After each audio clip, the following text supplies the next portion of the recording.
କାଳର ସେଇ ବାର ବାର ଭଜନ ଆଉ କିଛି ନାହିଁ। ଭଜନ ହେଉଛି ଶରୀରର ହେଉଛି ସବୁଠୁ କମ୍ ପନ। ଯିଏ ଭଜନ ଶ୍ରବଣ କଲେ ତାଙ୍କର ସର୍ବପାପ କ୍ଷମା ହେବ, ଦୂର ହେବ, ପ୍ରଭୁ ନିଶ୍ଚୟ ତାଙ୍କ ପାଖରେ ଆସି ପହଞ୍ଚିବେ। ତେଣୁ ଭଜନଟିଏ ପଠାଉଛି, ଆପଣମାନେ ଲାଇକ୍ ସେୟାର ନିଶ୍ଚୟ ସବସ୍କ୍ରାଇବ୍ କରିବେ। ପ୍ରଭୁ ଆଚାର୍ଯ୍ୟ ଭୁବନେଶ୍ୱର। ତେଣୁ ମୁଁ ସର୍ଟ ଭିଡ଼ିଓରେ ପଠାଏ ଆପଣଙ୍କୁ ପ୍ରଭୁଜୀ କ୍ରିଏସନ୍ ମାଧ୍ୟମରେ। ଆପଣମାନେ ଦେଖିବେ, ଲାଇକ୍ କରିବେ, ସେୟାର କରିବେ।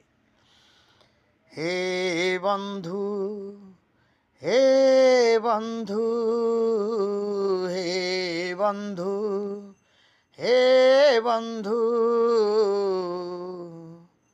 ये हूँ अर्जुनंकर आउ श्रीकृष्णंकर मिलनर गीतटी।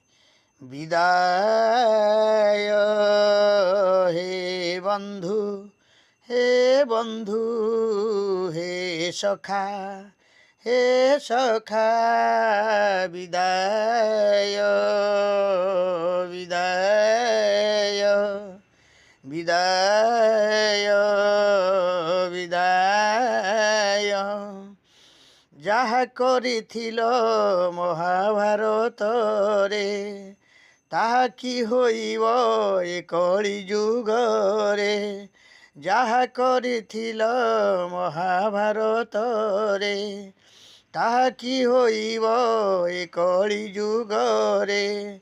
ସତ୍ୟତ୍ରତୟାର ଦ୍ୱାପର ଯୁଗର କଳି ଯୁগে ତୁମେ ଅନାଥର ନାଥ। ହେ ବନ୍ଧୁ, हे सखा, हे बंधु, हे सखा, विदाय विदाय विदाय विदाय।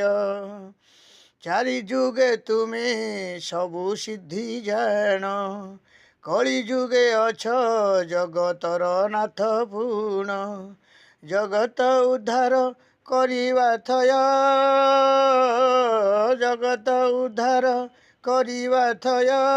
हे बंधु, हे सखा, हे बंधु, हे सखा, विदाय विदाय विदाय विदाय।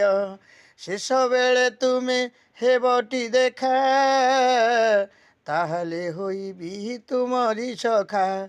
अभिमान करी कहूची कथा, मथा पारी शुण जगत दाता। हे बंधु, विदाय, हे बंधु, विदाय।